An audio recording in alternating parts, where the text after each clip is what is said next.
Assalamualaikum warahmatullahi wabarakatuh. Perkenalkan nama saya Salwa Fajira dari Program Studi Teknologi Rekayasa Internet dengan NPM 2578254 dari kelas 2B. Di sini saya membuat hands-on untuk melengkapi ujian tengah semester saya. Baik, langsung saja kita ke deskripsi videonya. Di sini, komponen wajib videonya itu ada dua bagian. Yang bagian satu, demonstrasi dan validasi teknis.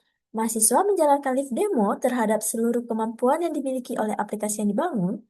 Jelaskan bagaimana konsep-konsep pemrograman yang telah dipelajari, termasuk GitHub, Best Practice, dan Python Essential 2. Diimplementasikan secara konkret untuk membangun logika simulator tersebut. Lalu di bagian 2, mahasiswa harus berbicara secara jujur mengenai perjalanan belajarnya. Ini ada 3 poin, mungkin nanti akan saya jelaskan.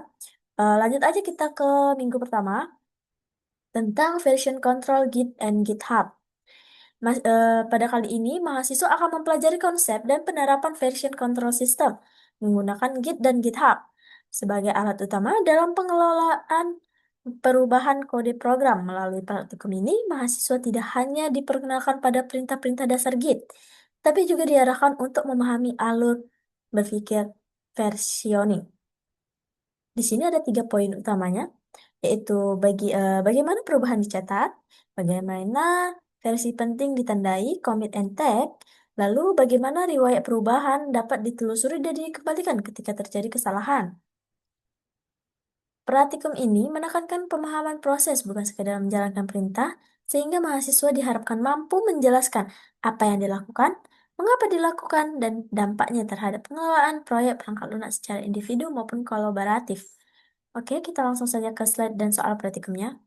Nah, teman-teman, sini introduction to version control Git and GitHub. Apa sih version control system itu? Version control system yang biasa disebut VCS adalah sistem yang bertugas mencatat setiap perubahan pada file proyek atau source code yang dikerjakan oleh banyak orang maupun sendiri.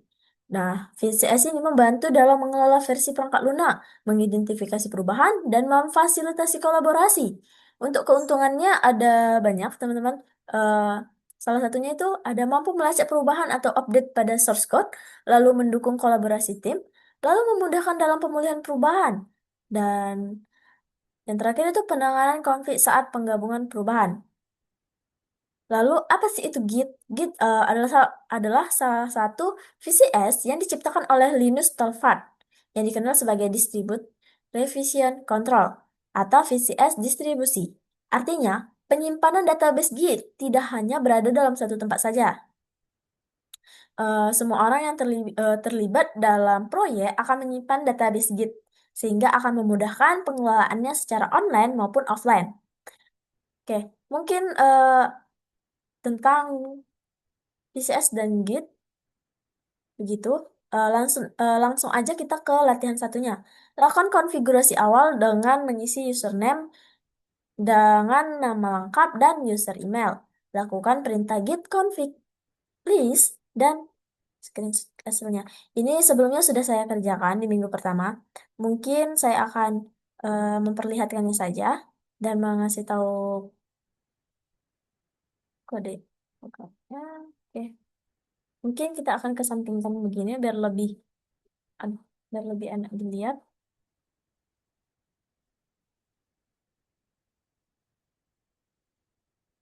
Nah, teman-teman, di sini lakukan perintah git config list. Saya akan membuat perintah tersebut karena saya sudah mengkonfigurasi nama saya dan email saya. Di sini sudah muncul ya teman-teman. Di sini username Salfajira, user email Salfajira, gmail.com. Nah, teman-teman ketika ingin mengkonfigurasi itu perintahnya cukup git config strip global user.name baru masukkan nama teman-teman. Misalnya ini begini. Misalnya git config global user.name. Nah, di sini teman-teman mengetikkan nama teman-teman, misalnya Mimu. Lalu teman-teman mungkin bisa memasukkan email teman-teman sama perintahnya, cuman diganti username-nya menjadi user email aja, teman-teman. Oh ya, repository dalam artinya gudang, teman-teman. Merupakan istilah yang digunakan untuk direktori proyek yang menggunakan Git. Oke, di sini kita akan diminta membuat repository, teman-teman. Sebelumnya, saya sudah membuat repository tersebut di minggu pertama kemarin. Kita akan buka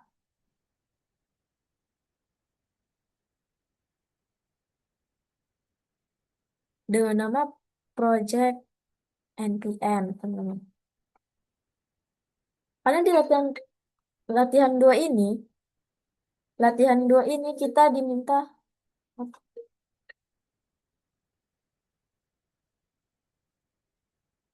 kita diminta untuk membuat project NPM, teman-teman. Oke, ini project saya. Nah, di dalam repository ada beberapa file kosong. Ini, teman-teman. Lalu teman-teman ketika ingin melihat status repository, teman-teman bisa mengetikkan eh, perintah git status untuk melihat apakah sudah masuk ke repository teman-teman. Setelah itu pasti hasilnya itu merah, teman-teman. Karena teman-teman belum menggit add file-file tersebut. Untuk git add teman-teman itu ada dua. Satu dengan cara satu persatu untuk menandai file berdasarkan nama. Dan yang satunya lagi dengan cara sekaligus dengan git add spasi bintang, teman-teman. Lalu kita diminta untuk melakukan commit. Nah, commit ini teman-teman berguna untuk melihat status perubahan pada file kita. Dan teman-teman bisa melihat beberapa commit yang sudah teman-teman lakukan dengan mengetikkan git log. Sebelumnya kita akan masuk ke repository kita dulu.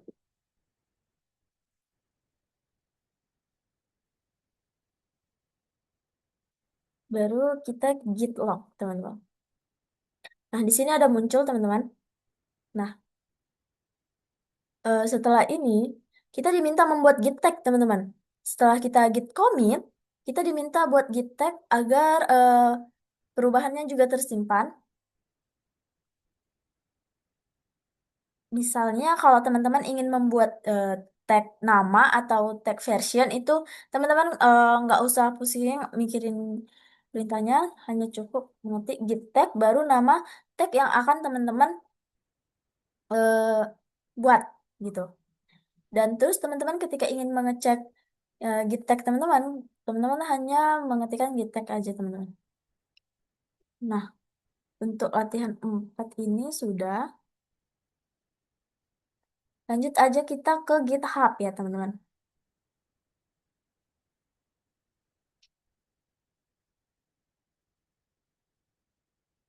Oke, kita ke GitHub. Git dan GitLab merupakan dua hal yang memiliki perbedaan mendasar dan memiliki fungsi yang berbeda. GitHub bukan pengganti dari Git, namun keduanya saling melengkapi, teman-teman. Kalau Git digunakan secara lokal pada mesin pengguna, seperti ini, teman-teman. Tetapi kalau GitHub ini platform eksternal yang menyediakan hosting dan alat kolaborasi. Lalu kalau Git hanya memiliki fungsi-fungsi dasar dari suatu VCS, tetapi GitHub selain memiliki fungsi seperti Git, GitHub memiliki beberapa fungsionalitas tambahan. Dan lalu di sini Git dapat berfungsi tanpa koneksi internet. Tetapi kalau GitHub dia memerlukan koneksi internet, teman-teman, agar terhubung dengan repositori kita.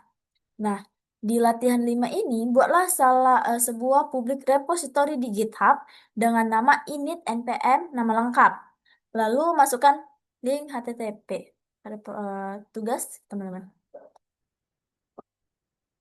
Nah, di sini sebelumnya saya sudah memiliki akun GitHub karena saya bilang saya pernah membuat eh, repository, atau saya sudah pernah mengerjakan ini di minggu pertama. Di sini, init, npm, dan nama lengkap saya.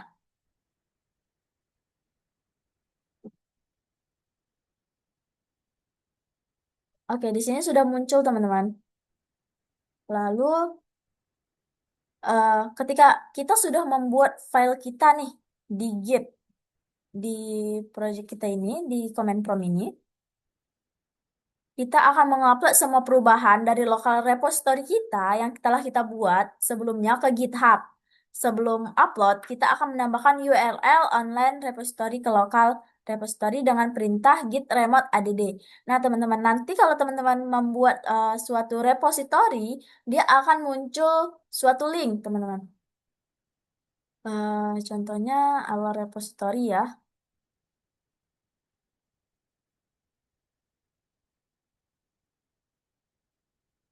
Kita buat di sini, teman-teman. Ini repository, misalnya latihan. Oke, lalu di publik create repository. Nah, ini teman-teman, linknya yang harus kita isi ke command prompt agar kita bisa mengepus ke repository kita ini. Begitu. Lalu kalau teman-teman ketika sudah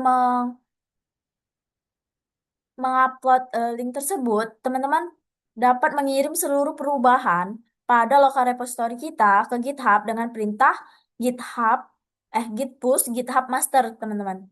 Jadi teman-teman nggak usah lagi menambahkan eh, link dari GitHub. Lalu untuk di latihan 6 ini, lakukan perubahan baru terhadap repository Git Anda dengan modifikasi isi file atau menambahkan file baru. Oke. Lalu commit dan push perubahan ke repository GitHub Anda. Seperti misalnya teman-teman ingin menambahkan file baru nih di project npm tadi. Lalu nanti teman-teman tinggal git add, siap teman-teman git add, teman-teman git commit, lalu tampilkan perubahan apa yang sedang teman-teman lakukan. Setelah itu teman-teman bisa langsung ke git push yang seperti saya bilang tadi, di git push GitHub master, teman-teman. Di sini, di sini teman-teman. Oke, mungkin lanjut ya. Kita ke push tag ke remote repository. Nah, tag yang dibuat di komputer lokal tadi, teman-teman, yang tag ini tadi, teman-teman. Tag ini akan kita push ke GitHub untuk untuk mengirim remote repository saat melakukan push. Nah, teman-teman, ada dua cara menghapus git tag, yaitu git push origin tag dan manggil tag yang ingin teman-teman push, atau yang kedua itu ada untuk push semua tag itu ada git push origin text. Ini teman-teman. Perintahnya git push origin tag itu hanya untuk satu tag. Tapi git push origin strip text-nya itu eh,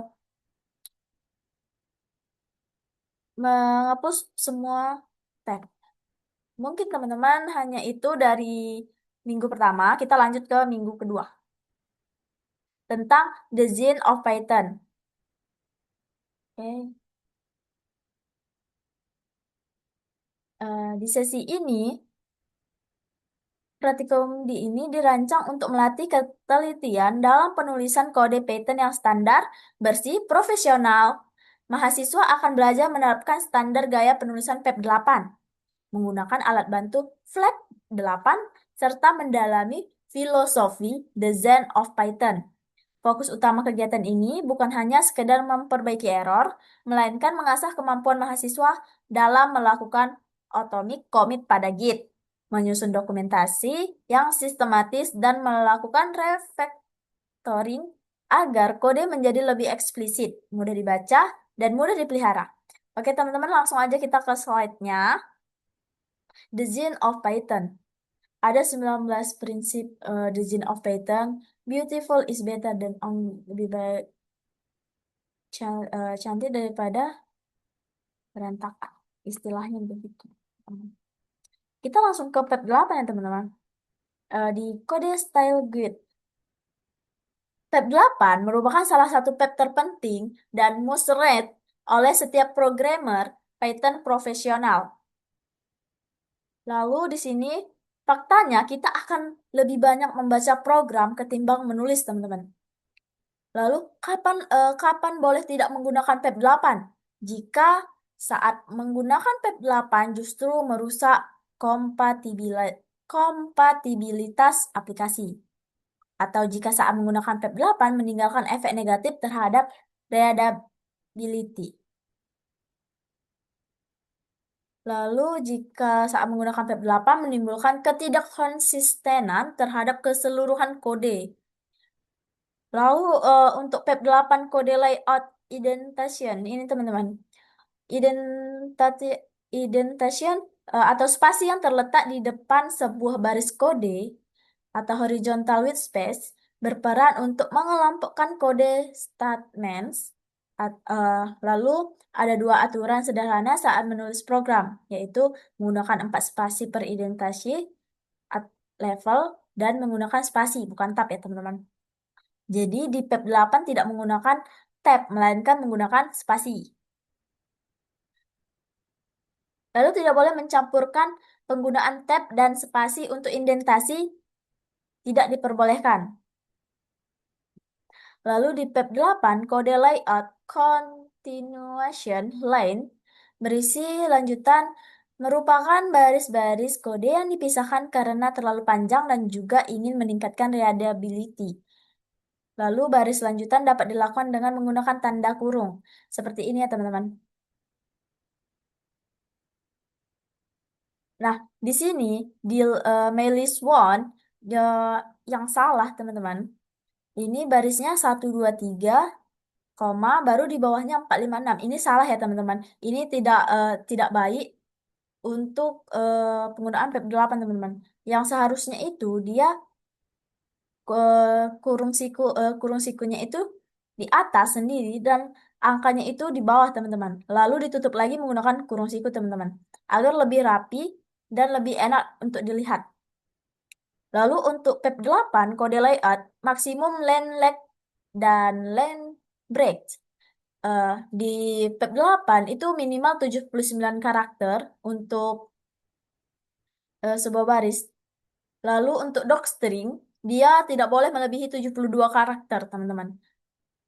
Lalu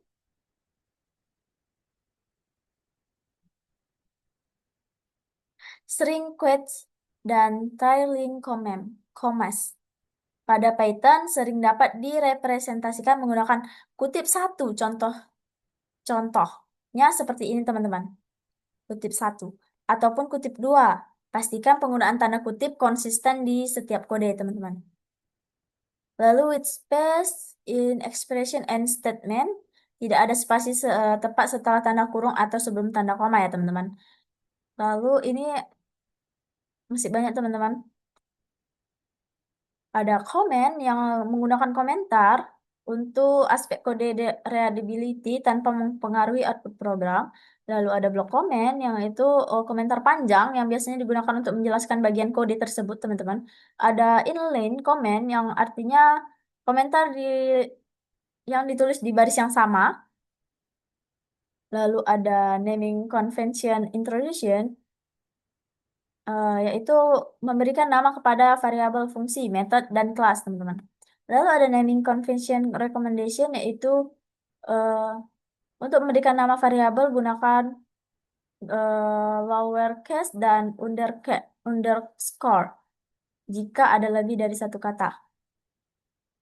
Lalu docstring, teman-teman. Di ini udah masuk ke PEP 257 docstring conversion.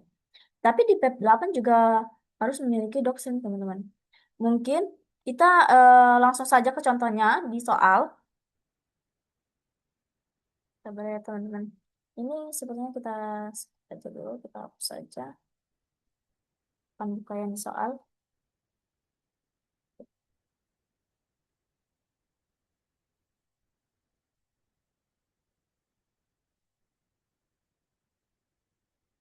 Sebenarnya, alright.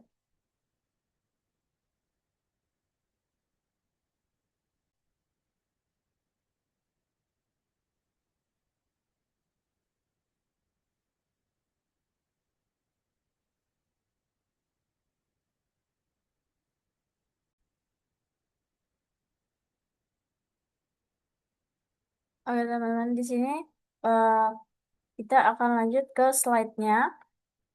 Tadi sedikit ada gangguan jaringan.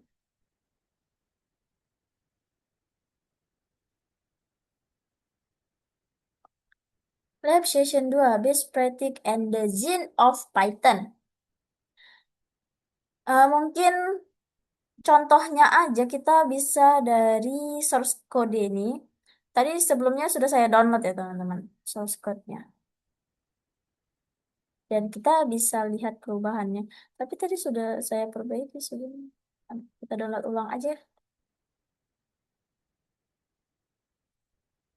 agar teman-teman tahu cara mengubah source code dan bagaimana cara mengetahui source code-nya itu salah dan tidak standar flag 8 teman-teman.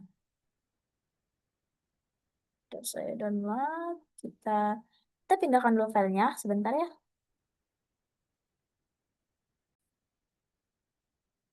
Oke teman-teman lanjut karena tadi sudah saya pindahkan filenya.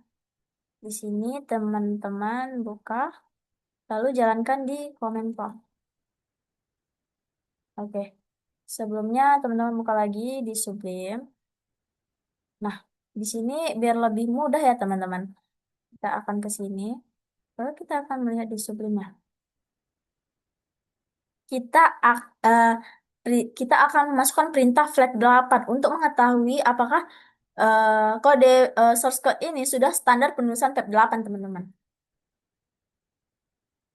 Nah, di sini ada beberapa ya teman-teman, ada banyak teman-teman. Mungkin saya akan mengasih tahu caranya memperbaiki flag 8 teman-teman. Di sini ada 2.9 yang artinya baris kedua kolom ke 9 teman-teman. Baris kedua kolom ke 9. Di sini ada muncul ya teman-teman. 9. Dia diminta missing with space around operator. Berarti kita harus menambahkan spasi sebelum operator teman-teman. Kita lihat lagi. Nah, sudah berkurang ya teman-teman. Lanjut ke 3.13 ya teman-teman. Ini tambahkan spasi. Lalu di sini juga sama, masih sama teman-teman. Oke, kita apalagi kita akan memperbaiki sampai yang merah ini hilang semua teman-teman. Lalu di 4.17. 17 sebenarnya di sini iya benar. Ctrl S, lalu kita setelah Ctrl S, kita ke flag 8, teman-teman. Oke. Nah, untuk pengerjaannya, teman-teman, setiap diperbaiki, teman-teman bisa mengkomit agar terlihat beberapa perubahan-perubahan yang terjadi, teman-teman.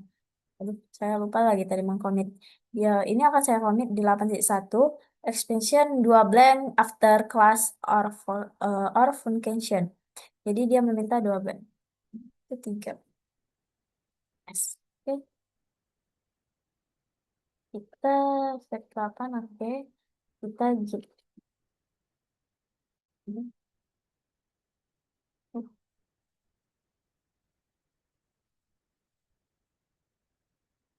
Oh, salah. Oke, sudah teman-teman. Setelah kita git add, kita akan git commit namanya teman-teman.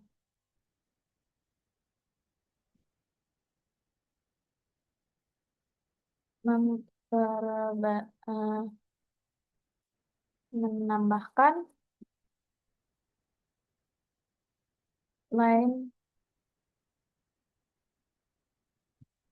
2 line gitu. Misalnya. Nah, nanti dia sini sudah terubah, terus teman-teman bisa git log aja. Oke, di sini banyak soal ya teman-teman. Ini, bagian ini sudah muncul. Kita queue aja. Oke. Lanjut, kita cek flag 8 ya teman-teman. Tinggal satu di sini. Ini kita diminta comparison to noun should be if con is not noun gitu teman-teman. If ini karena dia memakai noun, jadi kita buat is not teman-teman, bukan tanda seru sama dengan. Jadi kita membuat is not. Antara S kita cek di sini. Lalu ini teman-teman, kalau sudah tidak ada lagi tanda merah yang seperti ini, artinya kode Python atau source code-nya yang sudah kita perbaiki ini sudah benar teman-teman, sudah mengikuti standar PEP 8. Lalu teman-teman tinggal git add, git commit. Setelah itu teman-teman tinggal git push ke GitHub, teman-teman. Seperti di latihan pada minggu pertama dan minggu kedua. Sama aja, teman-teman. Mungkin lanjut ya, teman-teman, kita ke minggu ketiga. Jadi, eh, secara singkatnya, Design of Python itu merupakan standar penulisan kode agar kita melihatnya dengan indah dan bagus, teman-teman. Dan mudah dibaca, terutama. Mungkin kita lanjut masuk ke mini project, teman-teman. Sebelumnya kita harus masuk ke GitHub repository-nya ya, teman-teman. Karena saya sudah mengerjakannya, saya akan masuk ke GitHub repository-nya saja. Repository mini project. Nah, di sini sebenarnya di sini ada beberapa komit, cuman kemarin nggak ada kesalahan, jadi terhapus ya teman-teman komitnya. Oke, lanjut kita akan masuk ke mini project pertama, Lab Session 3.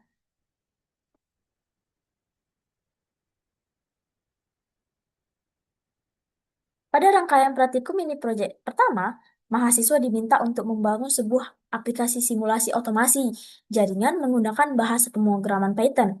Aplikasi ini mempresentasikan proses otomasi yang umum dilakukan pada sistem jaringan, seperti pengecekan status perangkat, penjadwalan tugas jaringan, validasi konfigurasi, serta pencatatan aktivitas sistem, teman-teman. Untuk aplikasi yang dibangun pada mini project memiliki karakteristik berbasis Python atau CLI, menggunakan modules dan package, lalu mengelola data menggunakan string list dan dictionary, lalu mengimplementasikan object-oriented programming, inheritance, ex- ex- exception handling, file processing, generator, iterator, dan lambda function. Lalu menampilkan identitas mahasiswa pada output dan file log, teman-teman. Oke, mungkin masuk kita ke lab session 3.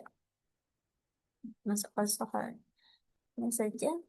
Pada praktikum ini, mahasiswa akan memulai tahapan awal mengembangkan mini project dengan mengadopsi arsitektur perangkat lunak yang berstandar industri, teman-teman.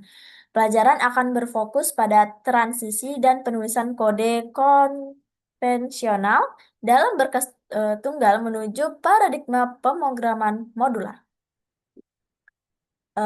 Mahasiswa ditugaskan untuk merancang struktur program menggunakan package and modul, teman-teman, dan modul, serta mengelola dependensi library eksternal melalui pemanfaatan PIP.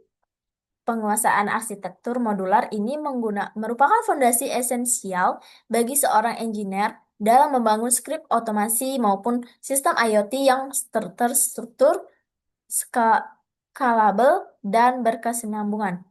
Mungkin kita bisa masuk ke deskripsi soalnya dulu, teman-teman.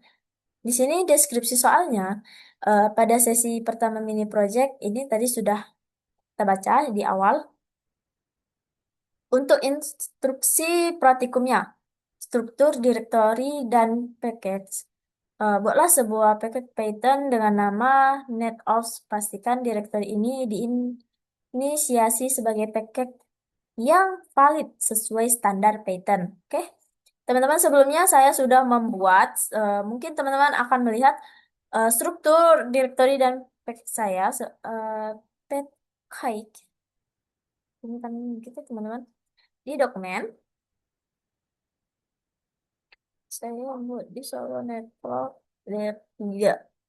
Nah, ini ya teman-teman. Di NetOps, kita diminta, aduh, begini saja biar lebih mudah. Nah, di NetOps, kita diminta membuat sebuah modul dengan nama checker.py, teman-teman. Checker.py, teman-teman. Yang di dalamnya memuat fungsi check router, status, dan fungsi check switch status yang mengembalikan nilai string up atau down, teman-teman. Di sini, di NetOps, ini modulnya, teman-teman, checker.py. Lalu penggunaan pip dan library eksternal. Sebelumnya teman-teman bisa menginstal salah satu library eksternal seperti Tablet atau Pretty Table melalui terminal kita teman-teman. Karena saya sudah menginstal sebelumnya teman-teman, pip install Tablet teman-teman. Itu merupakan perintahnya agar kita bisa menginstal. Lalu di modul utama entry point-nya teman-teman, di luar direktori NetOps, kita diminta untuk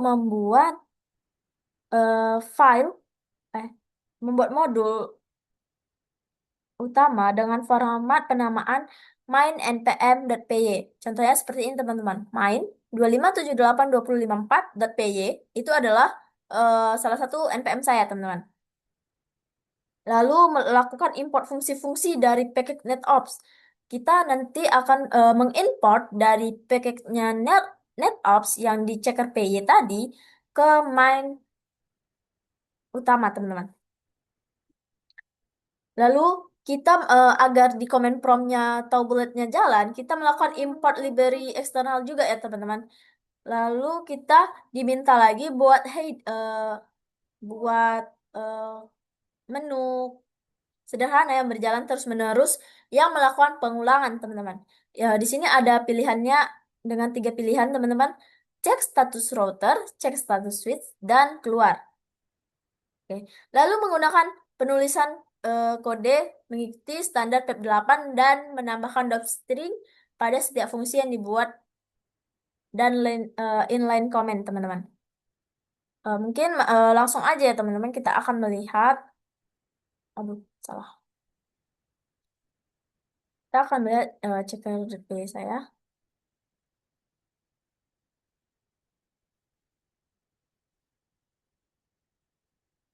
Ini menyediakan fungsi untuk mensimulasikan pengecekan status perangkat jaringan seperti router dan switch menggunakan nilai acak. Jadi dia di sini import random, teman-teman.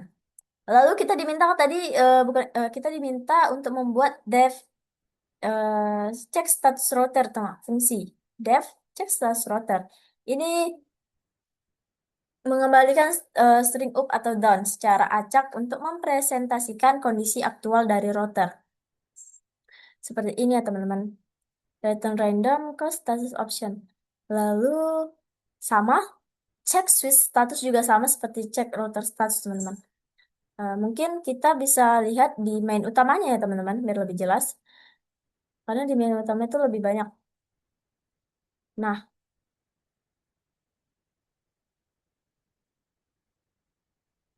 eh, eh, ini kita import SYS dulu, teman-teman. Lalu kita melakukan import library eksternal kita tadi, teman-teman, agar waktu kita mau jalankan program di command prompt, dia akan lebih bagus tampilannya dengan menggunakan perintah from tablet import tablet.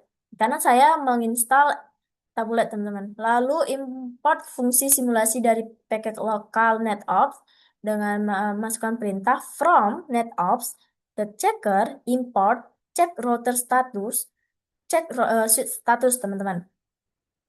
Lalu di headernya, teman-teman, saya menambahkan nama saya dan npm saya lalu lab sessionnya di show menu, teman-teman. Ini merupakan menu pilihan karena kita diminta untuk membuat pilihan sederhana. Ada 3 pilihan, teman-teman. Ini. Lalu di dev main-nya, ini fungsi utamanya untuk menjalankan, teman-teman, siklus hidup aplikasinya. Ini jalankan header aplikasi sekali di awal program, display header. Lalu kita diminta untuk melakukan perulangan ya teman-teman. Di sini ada perulangan menggunakan while true teman-teman. Di if case pilihan pertama itu memanggil fungsi pengacak router dari package netops teman-teman. Lalu mencetak hasil ke dalam bentuk tabel. Jadi kita panggil juga tadi tablet ya teman-teman. Karena kan kita tadi sudah manggil. Lalu di pilihan kedua juga sama. Dan di pilihan ketiga itu saya ingin membuat atau menghentikan eksekusi program secara aman. Terima kasih, keluar dari program. Lalu ketika perintah-perintah tersebut salah, misalnya saya mengetik 4, padahal pilihannya hanya 3, dia akan masuk ke else. Pilihan tidak valid, silahkan pilih menu 1, 2, atau 3. Gitu teman-teman. Mungkin bisa kita jalankan dulu. Lalu teman-teman melihat tablet itu seperti apa sih? Gitu. Nah, Python, main. Kita memasukkan modul utama kita, teman-teman. Nah, di sini sudah muncul di aduh, pilihan cek status router, cek status. Nah, ketika yang saya bilang saya memilih 4 nih, teman-teman. Dia akan memunculkan pilihan tidak valid. Silahkan pilih menu 1 dan 2 atau 3. Saya milih 1. Dia akan muncul seperti ini, teman-teman. Dan dia akan terus mengulang-mengulang sampai saya mengetik kata angka 3 teman-teman. Ini akan terus mengulang, teman-teman. Dan ketika saya mengetik 3 dia akan berhenti programnya. Gitu, teman-teman. Mungkin untuk lab 3 ini begitu, teman-teman. Tentang modul package and pip ya. Mungkin penjelasannya modul package, package and pip. Oke, teman-teman. Untuk pengertian modules package and pip,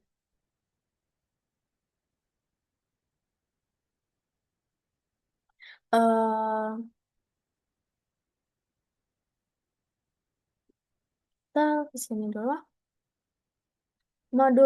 Modules atau modul merupakan sebuah file Python yang tinggal berformat PY yang berisi kode-kode program seperti fungsi, variabel, atau kelas. Seperti yang sudah saya beri tahu tadi, ini merupakan modules, teman-teman. Lalu untuk package, teman-teman, atau paket, adalah tingkatan yang lebih tinggi, yaitu sebuah folder atau directory yang berisi kumpulan beberapa modules. Nah, ini merupakan package, teman-teman, atau paket, teman-teman. Ini, NetOps ini. Ini tujuannya untuk mengelompokkan modul-modul yang saling berkaitan ke dalam satu payung besar agar tidak berserakan. Seperti itu, teman-teman. Secara singkatnya, mungkin seperti itu. Package di dalam modul, lalu di dalam modul ada beberapa fungsi-fungsi, teman-teman. Seperti itu contohnya.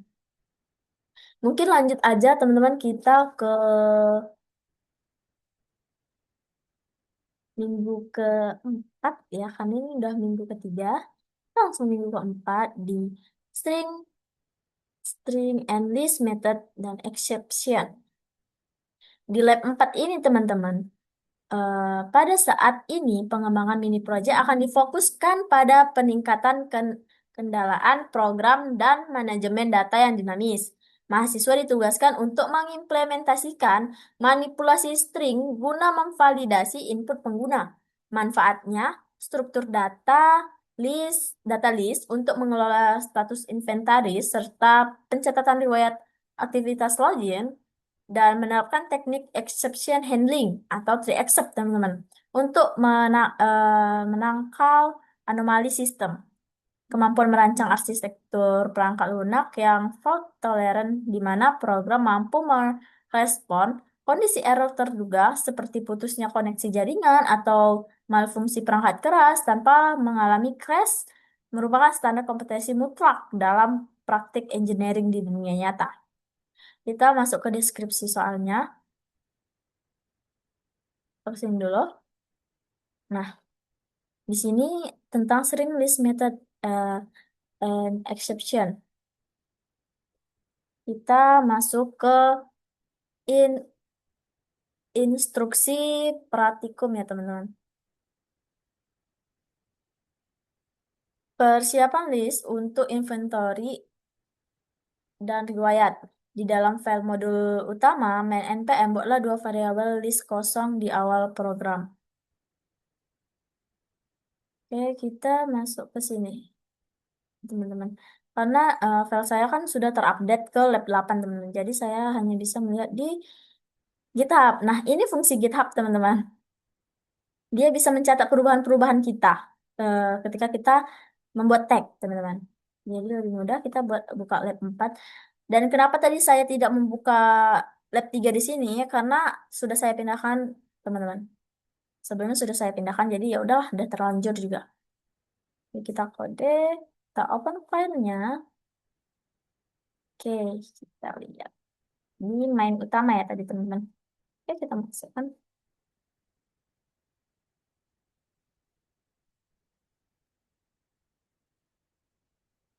Oke, teman-teman. Di sini Eh, buatlah dua variabel list kosong di awal program. Register Davis untuk menyimpan daftar hostname, lalu text history untuk menyimpan riwayat log. Di sini ya, teman-teman. Ini menyimpan variabel list kosong namanya, karena tidak ada isinya, teman-teman. Ini merupakan variabel list. Oke.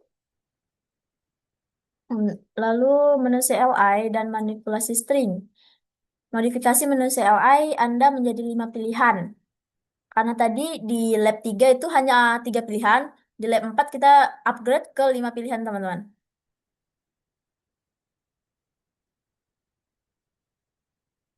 Di sini, di well tuh kita masukkan menu CLI, teman-teman. Laptop otomasi jaringan. Sama seperti di sini. Nah,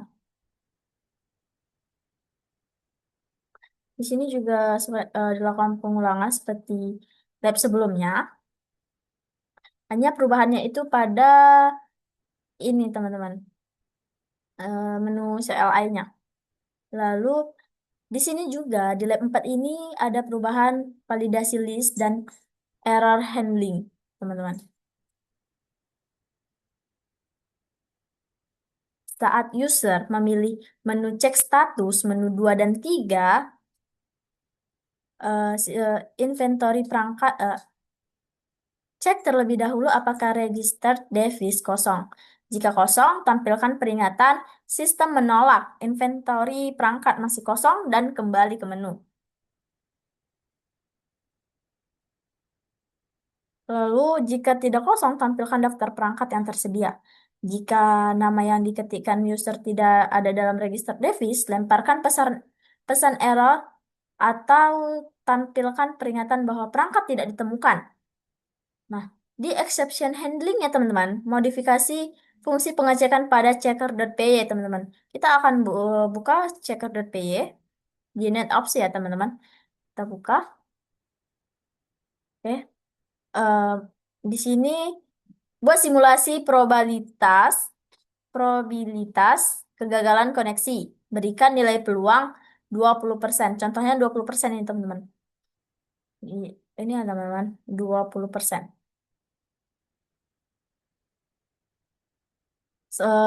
Yang lainnya sama, tapi kita hanya menambahkan raise connection error, teman-teman. Ketika fungsi itu ketika error, dia akan menampilkan connection timeout host uncreable gitu, teman-teman. Lalu mengikuti standar penulisan kode atau PEP 8. Mungkin akan saya jelaskan. Di sini saya pindahkan dulu ya filenya. Karena di sini dari zip, teman-teman. Saya pindahkan ke dokumen. Eh,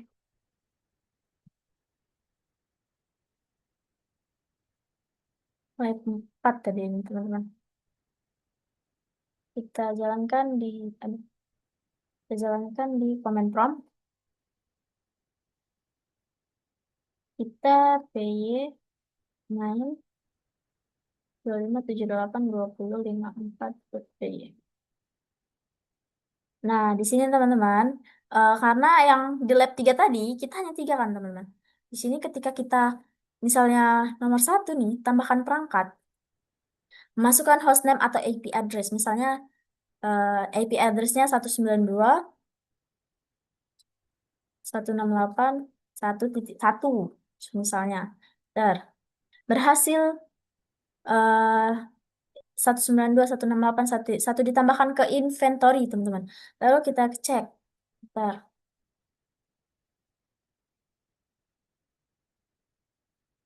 Pilih menu 2, cek status router. Kita akan cek sudah 168.1.1. Status perangkat down, teman-teman. Lalu ketika kita mau 3, teman-teman. Bentar. Kita cari lagi. Status perangkat down juga. Kita lihat riwayat otomasinya, teman-teman.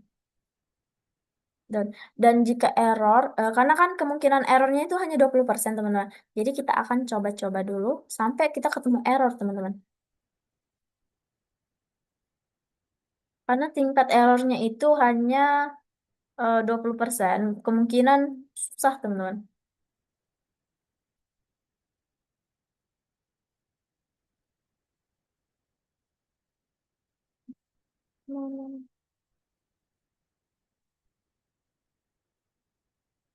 Jadi saya bilang susah, teman-teman.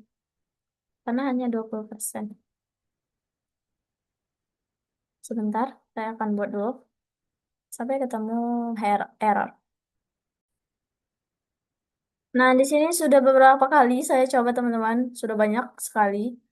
Karena errornya hanya 20%, jadi dia akan menampilkan seperti ini, teman. Peringatan 192.168.1 error. Connection team out. Host uncredible, teman-teman. Itu merupakan exception handlingnya, teman-teman. Karena kita kan membuat kegagalannya 20%, teman-teman. Jadi dia akan error. Meskipun sangat susah, teman-teman. Oke, mungkin saya akan menjelaskan secara singkat saja tanpa membuka netakat ya, teman-teman. Tentang string list method and exception. Kalau string ini, teman-teman, adalah tipe data untuk menyimpan teks. Isinya bisa berupa huruf, angka, simbol, atau spasi yang dibungkus tanda kutip, teman-teman. Lalu eh,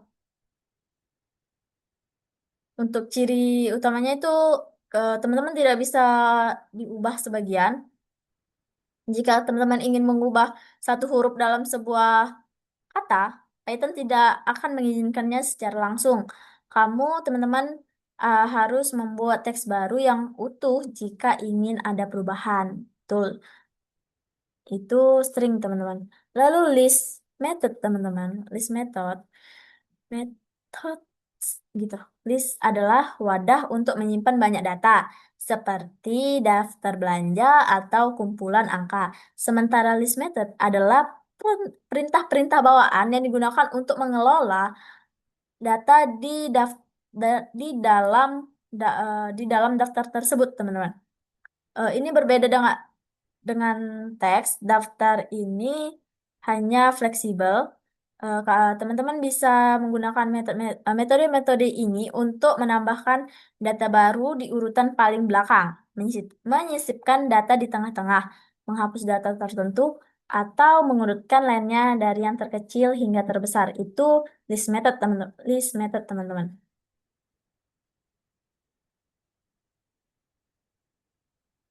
Lalu di eh, exception, teman-teman. Ini adalah situasi darurat atau error terjadi ketika program sedang berjalan meskipun kamu mengetiknya benar, sudah benar kodenya, teman-teman. Itu merupakan exception. Eh, Seperti kita Tadi teman-teman, saya karena saya menambahkan 20% errornya, karena kemungkinan nggak mungkin di dunia nyata kita tidak menjumpai error teman-teman, gitu. Untuk ringkasnya penjelasan dari lab 4 seperti itu teman-teman. Mungkin kita lanjut ke lab 5. Oke, kita tunggu seperti tadi dia nge-lag teman-teman. Oke, lanjut kita ke minggu kelima. Tuh, minggu kelima tentang Object Oriented Programming. Oke. Sesi lab minggu 5 dan 6 merupakan inti dari arsitektur mini project yang sedang dibangun. Jika pada minggu-minggu sebelumnya penulisan kode masih bersifat prosedural dan linear, kini saatnya mengubah paradigma tersebut menjadi berbasis objek atau OOP teman-teman, Object Oriented Programming atau OOP ya teman-teman. Pada minggu 5, fondasi sistem akan diletakkan. Konsep seperti kelas, objek, atribut, dan method akan diterapkan untuk merancang blueprint dari entitas utama program, seperti modul sensor IoT atau perangkat jaringan. Disinilah data dan fungsi mulai dibungkus menjadi satu kesatuan yang rapi, encapsulation, teman-teman. Mungkin langsung aja kita ke lab 5. Kita bertahap ya teman-teman. Ini tadi sudah kita baca deskripsi tugasnya. Lanjut aja kita ke instruksi praktikumnya ya teman-teman. Iya, di sini kita diminta untuk membuat blueprint teman-teman. Blueprint ini merupakan cetakan teman-teman, cetak biru teman-teman. Kita download dulu ya di sini di lab 5. Isum. Jujur, GitHub ini berguna banget. Kita dapat melihat progres-progres kita sebelumnya teman-teman. Meskipun di file kita sudah tidak ada gitu. Oke.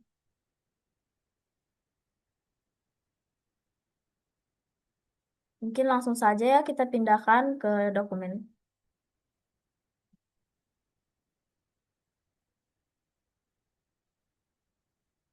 Biar kita lebih mudah melihatnya juga di lab 5. Oke, kita lihat dokumen. Nah, balik ke sini.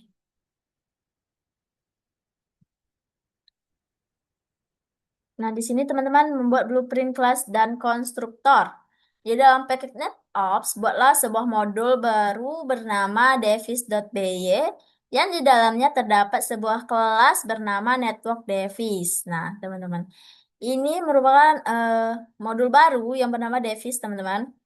Di dalamnya ini ada ke kelas baru bernama Network Device. Ini teman-teman, kelas baru. Untuk mempresentasikan perangkat jaringan. Lalu buat konstruktor init save hostname IP address.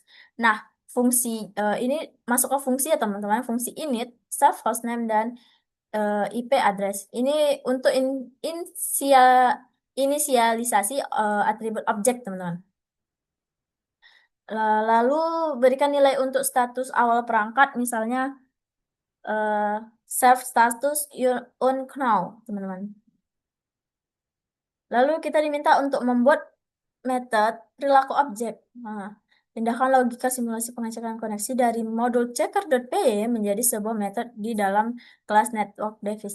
Jadi kita di lab 5 ini teman-teman, kita sudah tidak menggunakan lagi checker.py ya teman-teman. Tapi kita menggunakan device.py. Ingat ya, kita tidak lagi menggunakan checker. Metode ini berfungsi mensimulasikan koneksi dan memperbarui nilai atribut self status menjadi up down atau timeout. Karena tadi di checker kita hanya up sama down. Di Davis kita menambahkan timeout teman-teman. Jika terjadi exception, seperti yang sudah saya jelaskan tadi exception. Lalu refactoring modul utama. Kita akan ke modul utama teman-teman. Kita ke modul utama dulu. Nah di sini.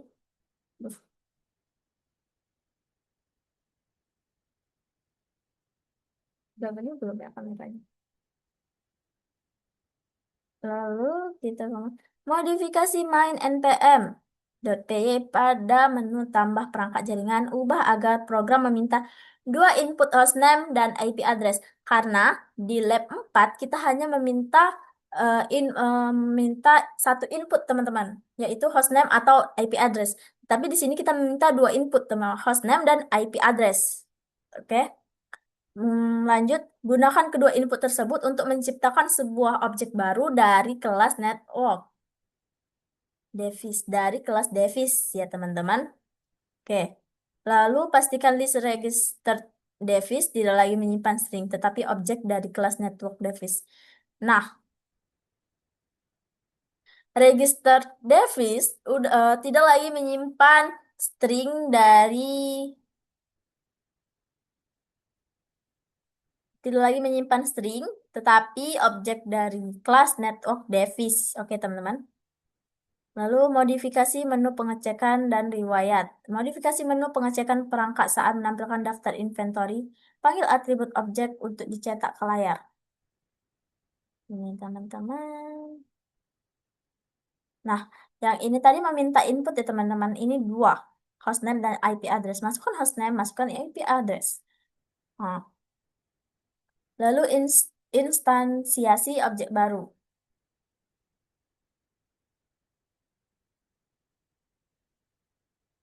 Lalu ketika kita menginput yang kosong, input tidak boleh kosong teman-teman. Dia langsung masuk ke else. Oke.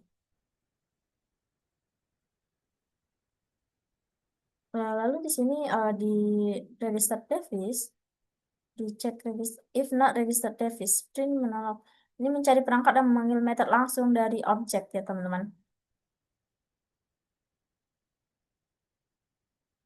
Lalu cari objek menggunakan for loop sesuai 5.4b. Lakukan proses pencarian Davis menggunakan peluang sederhana for loop. Ini ya teman-teman. Nah, di sini kita menggunakan exception handling di modul utama, bukan di Davis.py ya teman-teman.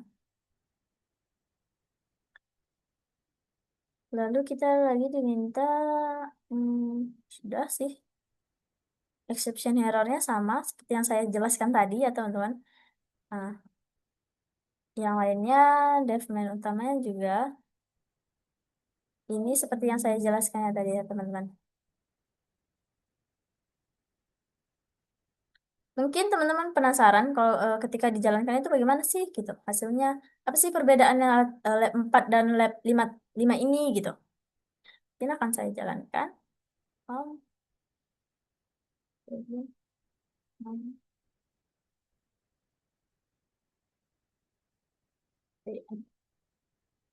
Nah, ini bedanya teman-teman dari lab sebelumnya.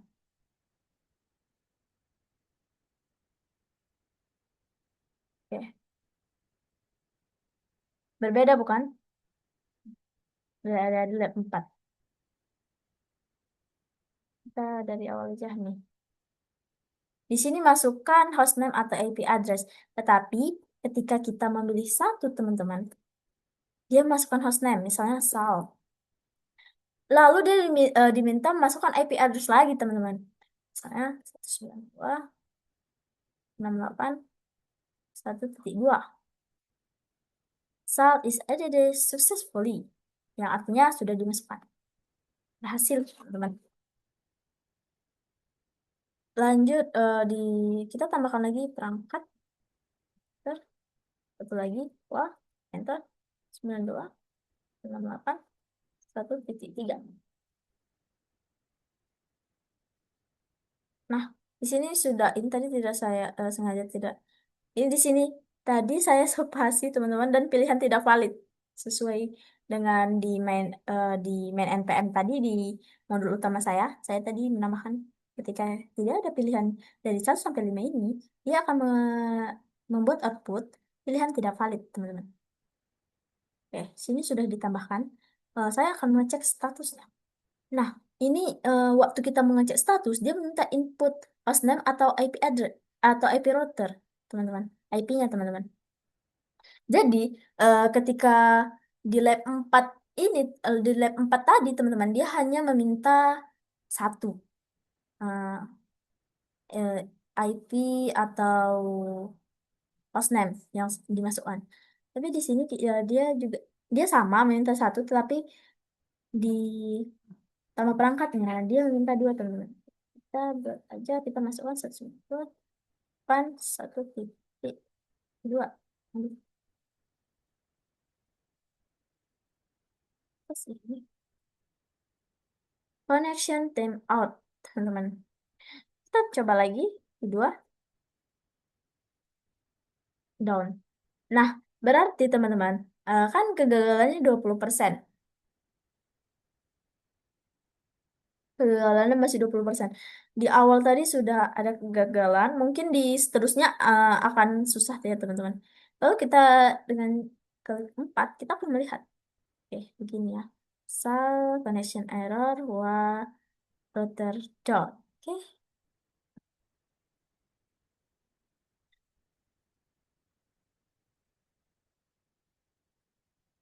di lab session 5 ini, teman-teman, saya akan menjelaskan sedikit tentang object oriented programming part satu ini ya, teman-teman.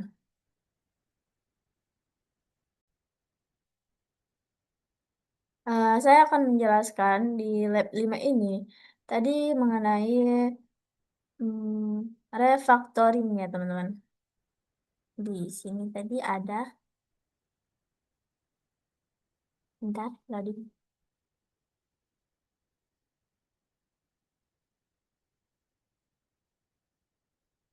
Tentang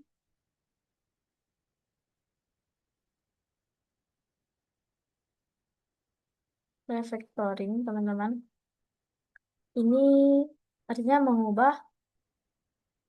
me- mengubah struktur penulisan kode lama tanpa mengubah hasil akhir aplikasi.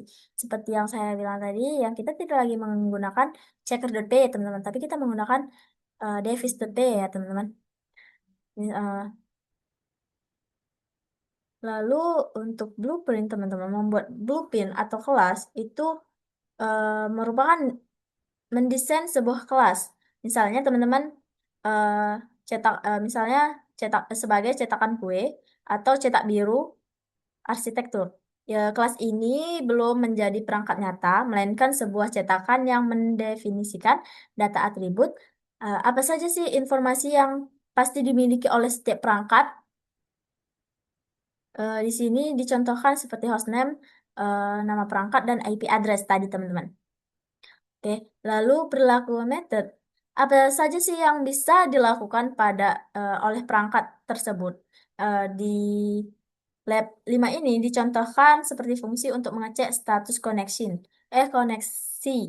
atau cek status ya, teman-teman. Lalu dibungkus menjadi objek encapsulation, teman-teman. Ini ketika kamu menggunakan cetakan kelas tadi untuk membuat perangkat nyata, hasil cetakannya disebut objek ya, teman-teman. Oke. Jika kelasnya bernama network device, maka objeknya bisa berupa router utama dengan IP yang berbeda dan eh, eh, switch kedua atau berapa dengan IP yang berbeda, teman-teman. Semua data dan fungsi pengecekan status ini menempel langsung pada masing-masing objek tersebut. Oke, gitu. Eh, Mungkin begitu penjelasan singkatnya, teman-teman. Lanjut ke minggu 6 ya, teman-teman. Minggu 6, arsitektur dasar tersebut akan diekspansi dan diuji ketangguhannya. Konsep inheritance akan digunakan untuk menciptakan variasi perangkat yang lebih spesifik tanpa perlu merancang kode dari nol.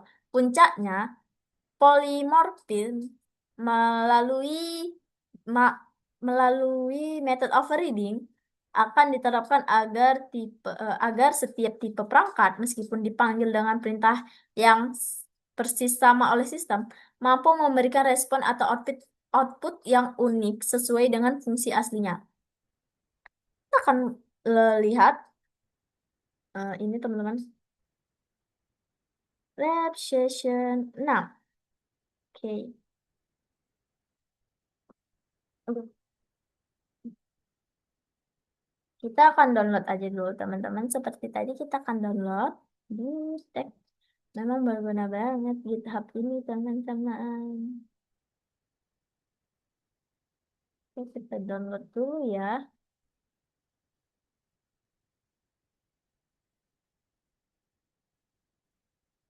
Kita pindahkan dulu ke dokumen aja. Oke,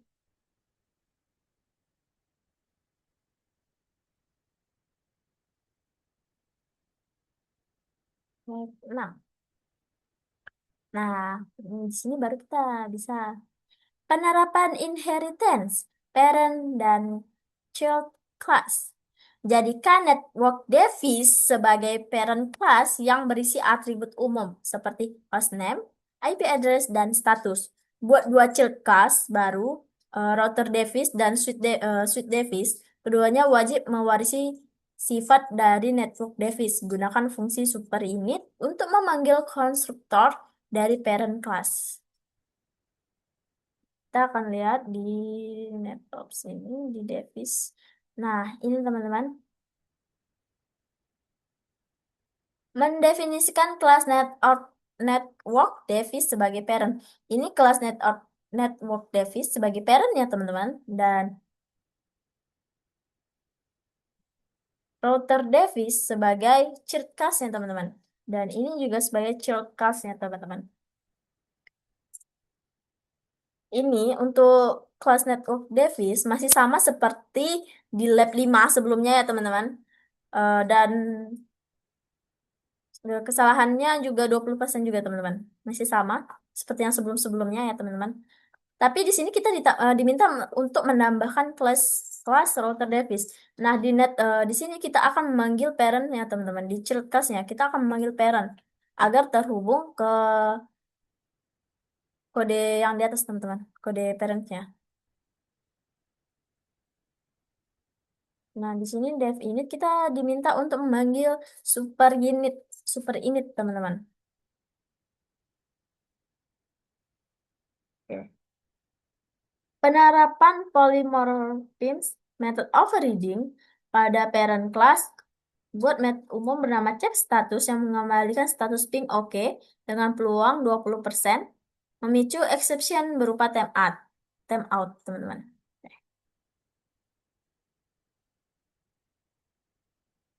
Nah, di sini teman-teman, pada parent class-nya ini dia statusnya ping oke, bukan up down lagi ya, teman-teman. Lalu, lakukan overriding pada masing-masing cheat class, teman-teman. Ini method overriding untuk simulasi FLAN dan TPS, method overriding untuk simulasi OSPF, teman-teman. Ini merupakan method overriding ya, teman-teman. Lalu, teman-teman, di sini kita diminta ada contoh hasil keluaran ya, teman-teman, seperti ini. Terus, kita pak ini base status super check status, kita panggil check status dari sini, teman-teman. Lalu rute random random. Itu ya kesalahan teman-teman. Lalu di sini return fungsi sukses base status teman-teman. Kita akan panggil yang dari sini teman-teman. Ping atau oke gitu.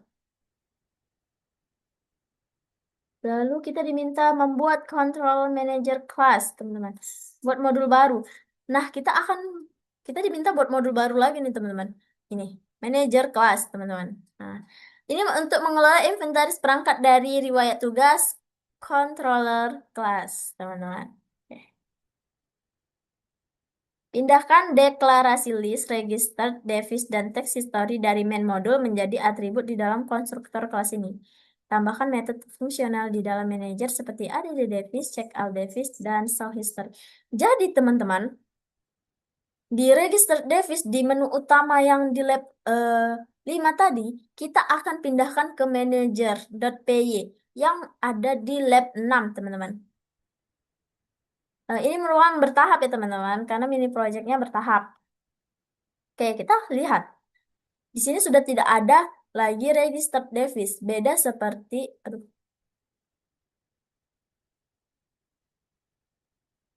oke, oke, oke, oke. Nah, beda seperti di sini. Di sini masih menggunakan register Davis nih, teman-teman. Tetapi di lab 6 sudah tidak menggunakan register Davis lagi, teman-teman. Refactoring modul utama. Pada modul utama harus deklarasi list global karena pengelolaannya sudah dipindah ke manajer. Lakukan instansiasi satu objek manager di awal program. Modifikasi logika menu CLI jika ada input untuk menambah router. Lakukan instansiasi objek router Davis lalu masukkan melalui metode add Davis dari kelas manager. Jika ingin mengecek koneksi, panggil metode check all Davis. Modul utama ini sekarang akan menjadi sangat bersih dan hanya berisi logika interaksi antarmuka. Jadi teman-teman di modul utama sudah sangat bersih yang hanya berisi tentang logika interaksi antarmuka CLI ya teman-teman. Yang adanya dev so header, dev menu tambah perangkat, dev main, dan hanya itu saja teman-teman. Di sini kita akan manggil NetOps Devis teman-teman. Importnya router Devis dan suite Devis teman-teman. Lalu kita panggil lagi di from NetOps Manager, importnya Network Manager teman-teman. Kita panggil. Nah, ini logika interaksi antarmuka CLI yang bersih ya, teman-teman. Sudah tidak ada lagi seperti tadi, yang tidak ada lagi the except-nya, teman-teman. Di sini. Standar penulisan kode sama seperti tadi. Mungkin teman-teman bisa ingin tahu gimana bedanya ketika dijalankan ya, teman-teman. Oke, 9, 24. Oke. Nah, yang tadi hanya yang lab 5 dia 5 teman-teman main menunya, tapi di sini ada 4 doang teman-teman. Karena di satu ini teman-teman sudah menjadi dua sekaligus. Ketika kita milih satu, dia langsung muncul pilihan lagi teman-teman. Kita pilih router atau switch nih. Kita bisa pilih router. Nah, kita disuruh meminta hostname. Pasti setelah ini kita diminta untuk IP address. Karena dari program sebelumnya juga diminta begitu, teman-teman. Jadi dia bertahap berkembangnya program ini, teman-teman. Kita masukkan hostname-nya Sal, Pol- Poli, misalnya. Aduh, ke enter. 2 kali enter. Soalnya satu ya. Tuh, Poli. Nah, ini baru masukkan IP address-nya lagi, teman-teman. Nah, sukses Poli telah didaftarkan. Oke, kita lanjut ke isi yang kedua. Sheets-nya nih, teman-teman. Masukkan hostname-nya. Nyala. Enter. Masukkan IP address-nya. Apa beda, teman-teman? Oke, kita lihat. Kita jalankan dulu, teman-teman. Cek semua perangkat. Nah, ini muncul seperti yang diminta di deskripsi soal ya, teman-teman. Sudah sama. Nah, sama, teman-teman. Mengecek router, gitu. Oke.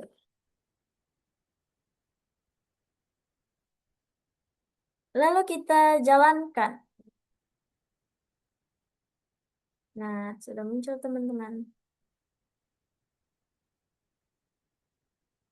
Lalu kita hmm, kalau salah ya teman-teman, karena sama sih seperti yang tadi dia juga akan muncul muncul muncul. Kita cek enter, dua lagi enter lagi. Nah di sini sudah muncul, lalu kita klik tiga teman-teman. Dia akan muncul seperti ini teman-teman. Dengan status reportnya ini eh, begini disatukan. Lalu kita keluar. Mungkin saya akan menjelaskan sedikit tentang lab 6 ini, teman-teman. Jadi pada sesi ini penerapan level lanjutan dari program berorientasi objek OOP akan dilakukan pendekatan. Ini tidak lagi menggunakan satu kelas umum untuk semua perangkat jaringan, melainkan membangun hierarki kelas melalui inheritance, pewarisan, parent class, network device, akan dirancang untuk menurunkan sifatnya ke cheat class yang lebih spesifik, yaitu router device dan switch device. Selain itu, sebuah controller kelas akan dibuat untuk mengambil alih tugas main modul dan mengelola daftar inventory perangkat secara terpusat. Kita lihat di sini deskripsi tugasnya tadi. Di lab 6,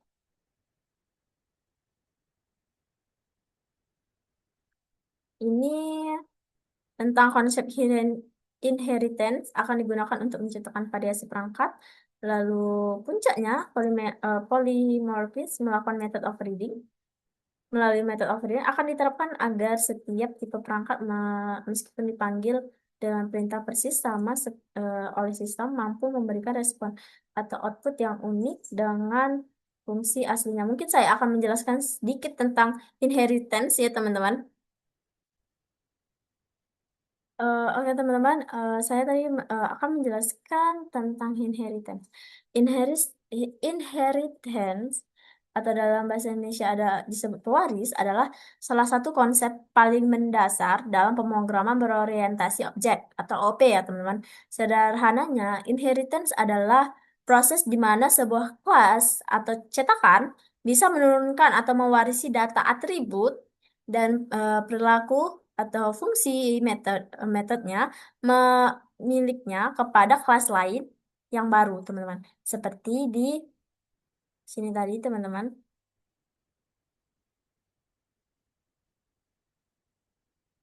di network di device, teman-teman. Di device ini, teman-teman. Ini merupakan pairers-nya dan ini merupakan child class-nya, teman-teman.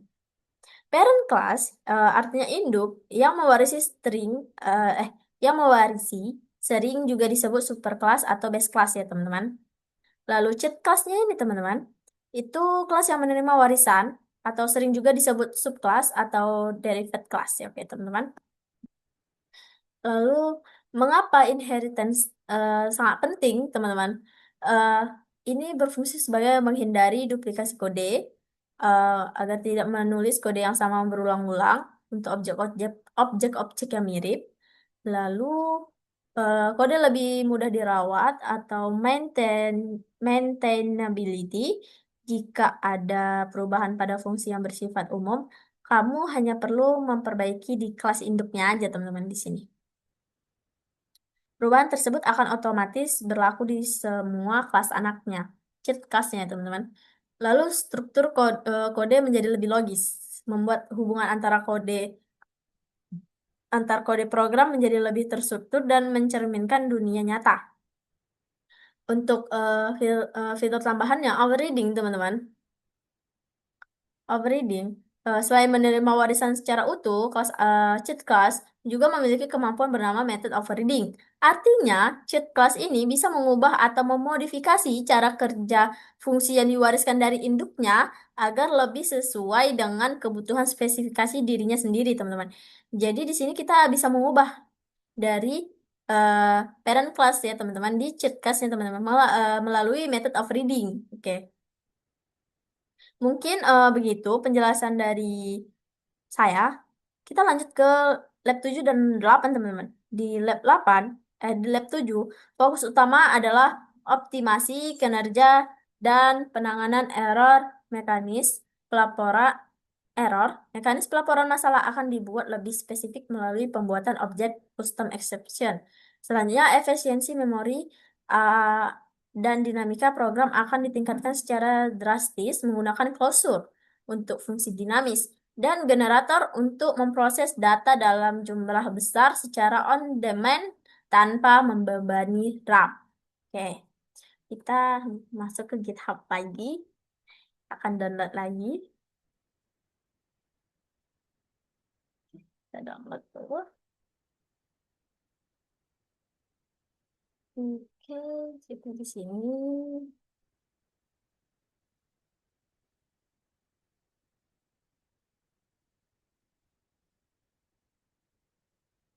Sudah, kita akan seperti tadi, teman-teman.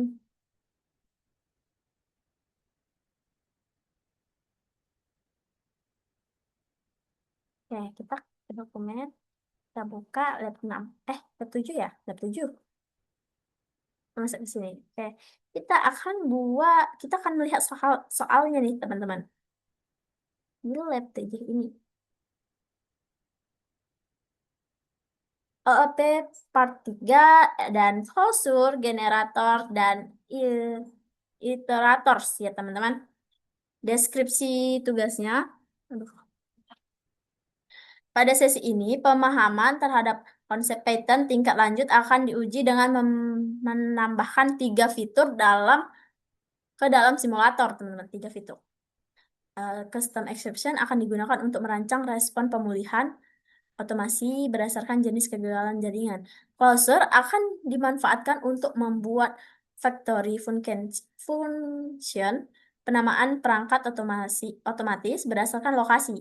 Terakhir, generator akan digunakan untuk membuat fitur pencarian perangkat bermasalah yang bersifat on demand atau ditampilkan satu persatu untuk menghemat memori. Oke, teman-teman. Langsung aja kita ke sini. Instruksi praktikum. Custom exception untuk fitur respon error spesifik. Buat 2 kelas yang merupakan cheat class dari exception, device timeout error, dan authentication error. Pada metode pengecekan perangkat, generator kedua error ini secara acak saat simulasi gagal. Modifikasi tree except pada menu utama, tambahkan logika percabangan jika menangkap device time error. Cetak pesan action, cek koneksi kabel fisik. Jika menangkap authentication error, cetak pesan action, kirimkan permintaan reset ke kredensial ke admin. Kita langsung aja di NetOps-nya, di manager atau di device. Nah, di sini teman, di device teman-teman. Ini exception untuk kegagalan koneksi visi atau timeout ya teman-teman. Lalu yang ini untuk autentikasi kredensial SSH teman-teman. Authentication error, exception, device timeout error. Ya, ini beda ya teman-teman. Ini jujur beda. Lalu pada menu utama teman-teman.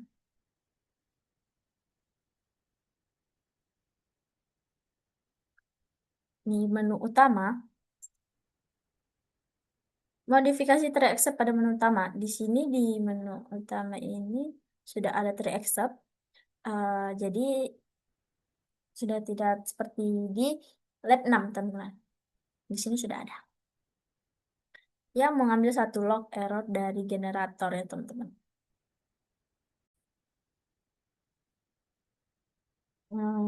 Lalu tambahkan logika percabangan jika menangkap device. Oke.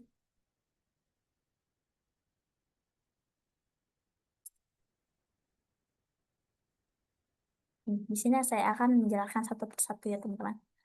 Oh, kita baca dulu soalnya ya. Proses untuk fitur hostname factory, rancang sebuah fungsi luar bernama hostname factory. Fungsi ini mengembalikan inline fungsi bernama generate name. Tipe perangkat, ID perangkat. Panggil fungsi ini di bawah mode lokasi, misalnya GKB nomor.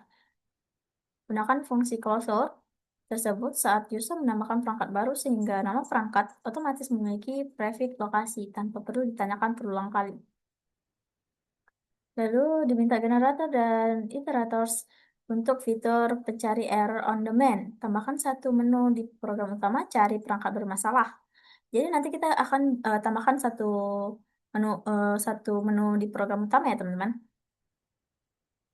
Dan di sini juga terdapat contoh-contoh yang akan keluar jika kita menjalankan program tersebut.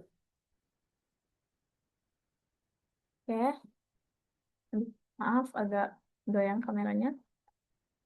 Lanjut aja teman-teman. Di sini ini import menggunakan prefix NetOps teman-teman. Nah, di sini saya akan manggil NetOps Device. Importnya ada router device, switch device, device timeout, authentication error. Saya akan panggil ini semua di modul utama. Oke. Dan from NetOps Manager, yang manager tadi, import network manager. Oke, saya panggil teman-teman. Lalu ini ada fungsi closure untuk factory penamaan perangkat otomatis. Ini teman-teman. Lalu memanggil fungsi closure di awal modul utama. Jadi di awal modul utama kita sudah memanggil fungsi closure ya teman-teman. Jadi GKB nama host, host name factory kita buat GKB. Lalu DevSoft header menampilkan header identitas program teman-teman. Seperti yang biasanya. Lalu dev menu tambah perangkat menggunakan fungsi closure saat user menambahkan perangkat baru. Ini teman-teman. Di sini kita akan menggunakan variabel factory ya teman-teman di sini. Lalu outputnya persis sesuai instruksi soal bab 7 teman-teman. Aduh, belum pas goyang laptopnya. Lalu dev cari error on demand. Di sini tadi kita diminta untuk membuat pencarian perangkat bermasalah yang bersifat on demand ya teman-teman. Ini mengambil satu log error dari generator teman-teman. Itu XP, oke. Lalu di sini ada fungsi utama penggerak menu program. Di sini kita tambahkan tadi cari perangkat bermasalah, teman-teman, tapi yang lainnya masih sama seperti di lab 6 ya teman-teman. Lalu di pilihan 2 ini begini teman-teman, sama seperti yang sebelum-sebelumnya ada three except. Jika dia tidak ada di sini, dia akan menelusuri ke bawah ya teman-teman. Mungkin teman-teman akan hmm, melihat saja perubahannya yang ada. Kita akan jalankan teman-teman. Eh, apa sih ke apa sih perbedaan dari lab 6 ke lab 7 yang menggunakan closure, generator dan iterator ya teman-teman. Jadi dia tidak akan sama-sama saja teman-teman. Meski karena dia akan bertahap-bertahap berkembang teman-teman.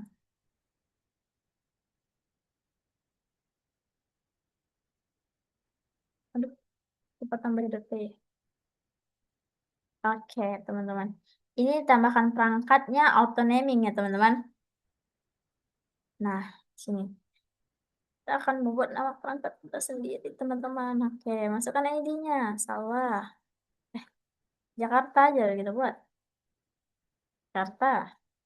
Masuk IP addressnya 192.168.1.7. Enter. Enter. Sukses. Lalu jalankan. Error ini teman-teman. SSH ditolak. Kita jalankan lagi nih teman-teman. Sampai dia benar. Nah, sudah. Kita buat lagi. Kita lihat riwayat otomasinya teman-teman. Nah, riwayat otomasinya disatukan. Tetapi ketika kita cari perangkat yang bermasalah, dia akan menampilkan perangkat yang bermasalah dengan mengklik enter. Enter lagi, enter lagi. Oke. Di sini ketika kita mengklik enter teman-teman, masalahnya itu akan ditemukan lalu kita disuruh klik enter sampai program itu balik ke ke main menu utamanya teman-teman. Baru tidak ada lagi masalah yang terjadi. Itu on demand ya teman-teman, satu persatu ya teman-teman. Itu bedanya tadi teman-teman. Karena di sini di sini kita menggunakan generators.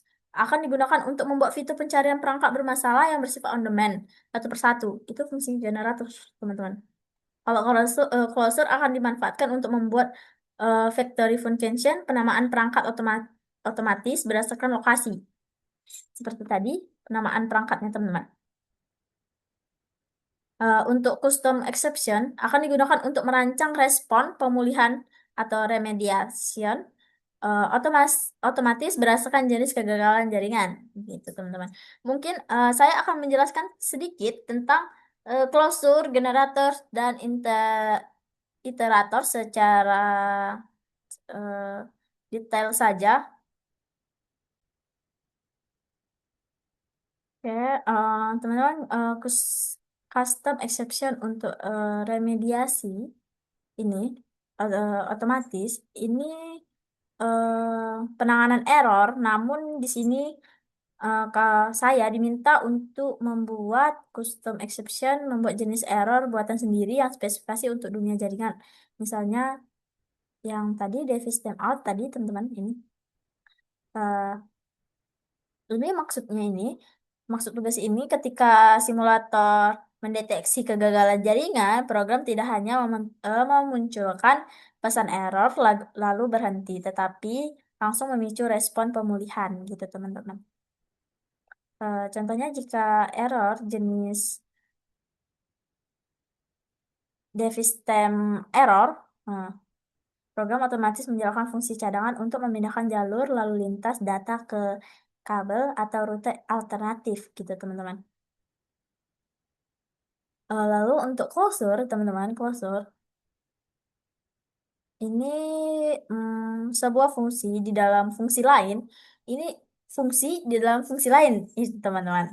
Nah, di mana fungsi bagian dalam terdapat tersebut dapat mengingat dan mengakses data variabel yang ada di fungsi bagian luar. Jadi, fungsi tersebut dapat mengingat dan mengakses data variabel luar nih, teman-teman. Fungsi dalamnya. Bahkan setelah fungsi bagian luar selesai dieksekusi, teman-teman. Begitu closure. Kalau generator dan iterator untuk pencarian on demand yang tadi satu persatu, teman-teman. Yang satu persatu ini, teman-teman. Itu merupakan konsep objek yang bisa ditelusuri satu persatu, seperti isi dalam daftar atau list ya, teman-teman. Sementara generator ala itu tadi iterator ya, teman-teman. Kalau generator itu cara paling mudah untuk membuat iterator tersebut menggunakan kata kunci yield atau bukan return ya, teman-teman. Ini kamu diminta untuk mencari perangkat yang bermasalah di dalam jaringan, tapi pencariannya harus bersifat on demand nih teman-teman. Seperti tadi harus di-enter dulu, baru bisa mencari perangkat yang bermasalah. Lalu, mengapa menghemat memori? Nah, itu pertanyaannya teman-teman. Itu pertanyaannya ya kan. Jika simulator kamu mengelola 1 juta, ini misalnya perangkat, dan kamu menggunakan list biasa untuk menampung perangkat yang rusak, komputer harus menyiapkan memori yang besar untuk langsung menampung data jutaan perangkat tersebut. Nah, ini solusinya generator. Dengan generator, komputer tidak akan memeriksa atau memuat semua data ke memori sekaligus. Komputer hanya akan mencari dan memunculkan satu perangkat rusak saat kamu memintanya, lalu berhenti sejenak, pause pause ya teman-teman, dan baru mencari perangkat rusak berikutnya jika kamu meminta lagi. Yang seperti tadi on demand ya teman-teman. Mungkin penjelasan secara singkatnya closure generator interators itu seperti itu teman-teman. Karena ketika kalau kita membuka di modul Cisco-nya teman-teman, itu panjang sekali. Panjang sekali penjelasannya. Jadi saya ringkas seperti itu. Mungkin kita langsung masuk ke lab 8 yang bagian terakhir nih teman-teman. Oke, kita masuk ke soalnya. Sebelumnya kita akan masuk ke sini dulu. Kita download berhubung. Oke, kita download dulu.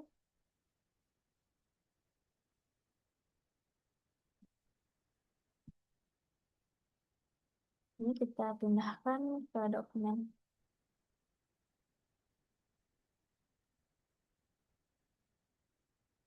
Oh, sudah. Biar lebih enak lagi seperti tadi.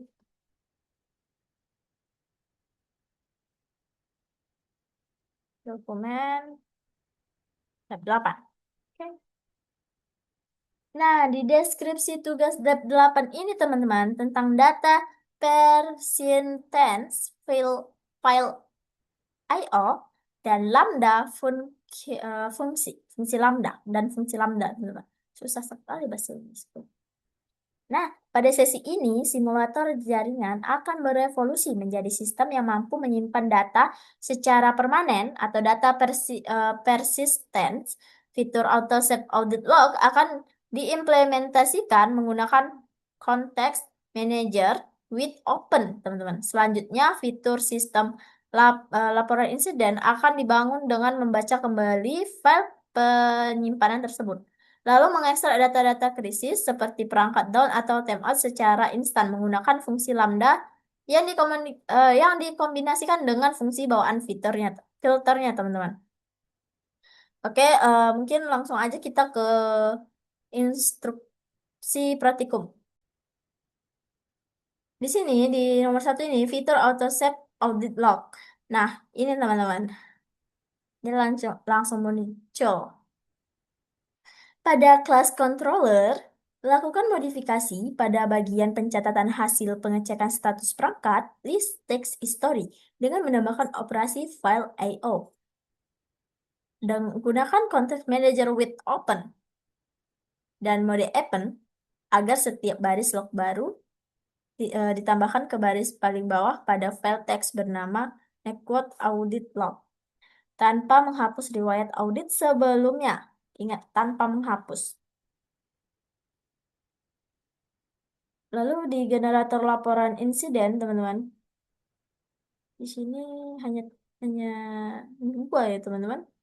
Di lab 8 ini terlihat mudah tapi susah gitu. Tambahkan satu menu di program utama cetak laporan insiden jaringan. Buat sebuah metode baru yang bertugas membuka file network audit log menggunakan mode read dan membaca seluruh baris teks di dalamnya. Gunakan Higher order function filter yang dikombinasikan dengan fungsi anonim lambda yang menyaring baris teks. Lambda harus dikonfigurasi agar hasil hanya meloloskan baris teks yang mengandung kata kunci kegagalan. Nah, ini merupakan hasil saringan tersebut, teman-teman. Nah, mungkin kita lihat perubahan-perubahannya, teman-teman. Mulai dari NetOps dulu, teman-teman, di manajer.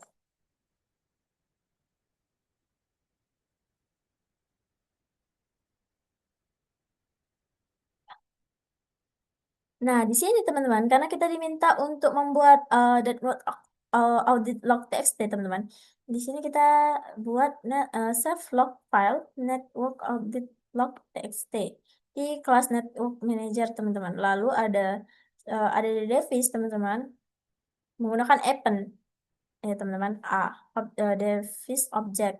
Lalu ada save log, menyimpan baris log ke file menggunakan context manager, teman-teman.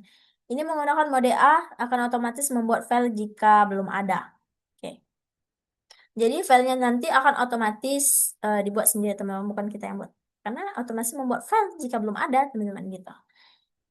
Lalu di sini get incident report. Ini membaca file log dan menyaring insiden menggunakan lambda tanpa tree except. File harus sudah ada atau program akan error. Karena kita sudah tadi menggunakan mode A, jadi dia akan membuat otomatis. Fitur menggunakan fungsi anonim lambda, teman-teman. Ini menggunakan fitur lambda ya, teman-teman. Lalu di sini method generator untuk mencari log bermasalah. Nah, ini di lab 7, teman-teman. Sama seperti di lab 7, teman-teman. Tidak ada perubahan. Oke, lanjut. Kita lihat perubahan yang ada di main npm, teman-teman. Oke, di sini. Main modul npm. Di sini masih sama seperti yang tadi. Nah, tapi kita menginisialisasi manajer global, teman-teman. Manajer global. Sama seperti yang tadi. Ini fungsi closure untuk factory penamaan perangkat, teman-teman. Nah, lalu kita panggil, teman-teman. Lalu ini ada factory tadi, teman-teman. Yang tadi di lab 7. Lalu save headernya menampilkan header identitas sama seperti yang sebelum-sebelumnya. Ini baru registrasi perangkat baru dengan autonomi sama seperti lab 7 tadi, teman-teman. Menggunakan beberapa input, 3 input ya, teman-teman. Lalu ini ada dev laporan insiden, teman-teman. Menampilkan laporan insiden dari file database. Ini merupakan perubahan ya, teman-teman. Karena diminta di generator laporan insiden, tambahkan satu menu di program utama, cetak laporan insiden. Oke.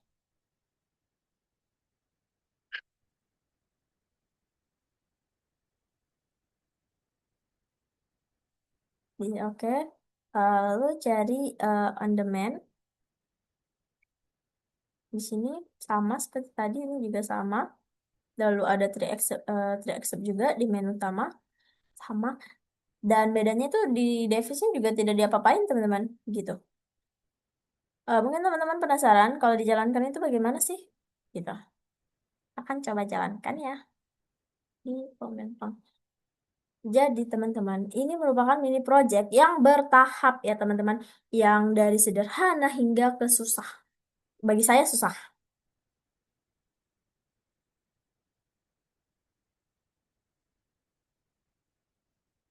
Oke, nah di sini tambah perangkat, router, lalu ID-nya Swiss, lalu 192, 168, 1, lalu masukkan nomor 2, jalankan riwayat, gitu. Nah, valid, teman-teman. Oke, sistem otomatis menyimpan baris log ke dalam net audit. Oke, yang ketiga, valid ya teman-teman. Kita kedua lagi, sampai dia benar.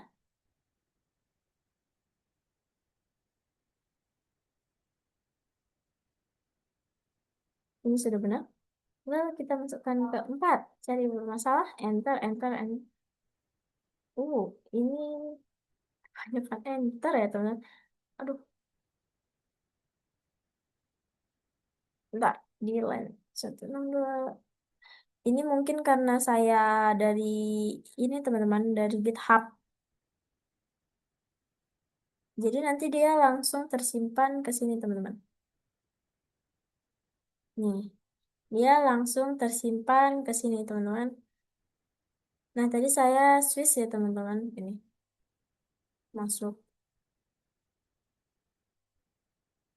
Oke, mungkin saya akan sedikit, eh, bentar teman-teman, karena tadi bermasalah. Juga mungkin teman-teman kok bisa bermasalah sih gitu ya kan. Kita akan cek ulang nih teman-teman. Biar tidak ada terjadi kesalahpahaman antara kita. Ini kodenya belum berhasil, kok ini udah mau lanjut gitu ya kan. Tuh, router. Nah, Swiss aja. 92, 168, 178, 1. Itu tadi, berarti kita switch. Nah, dengan ID-nya Kamboja. Dan 192, 168, 1.6. Enter. 2. Enter. Pilot ya teman-teman. Lalu 3. Enter.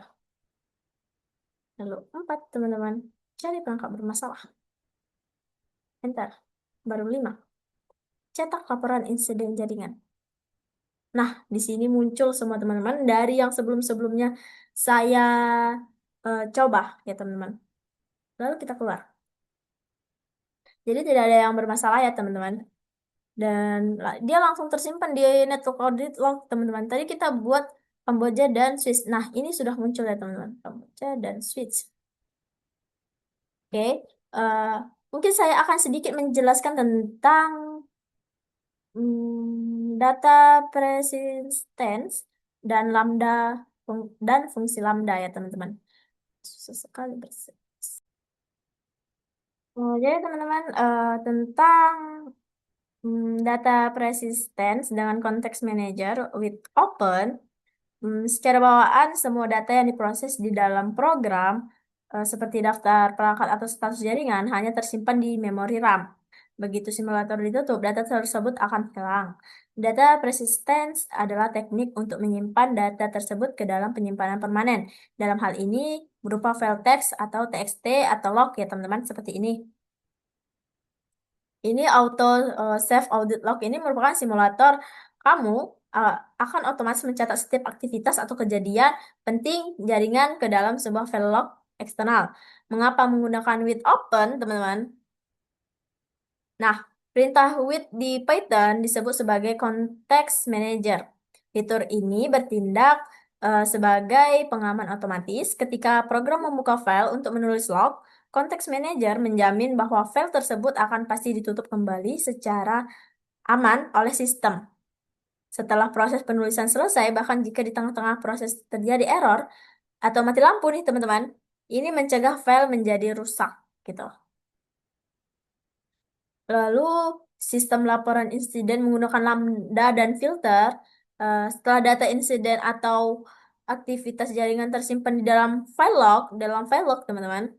Fitur berikutnya adalah membaca kembali file tersebut untuk menyusun laporan insiden kritis, misalnya mencari perangkat mana saja yang berstatus down dan atau timeout nih teman-teman.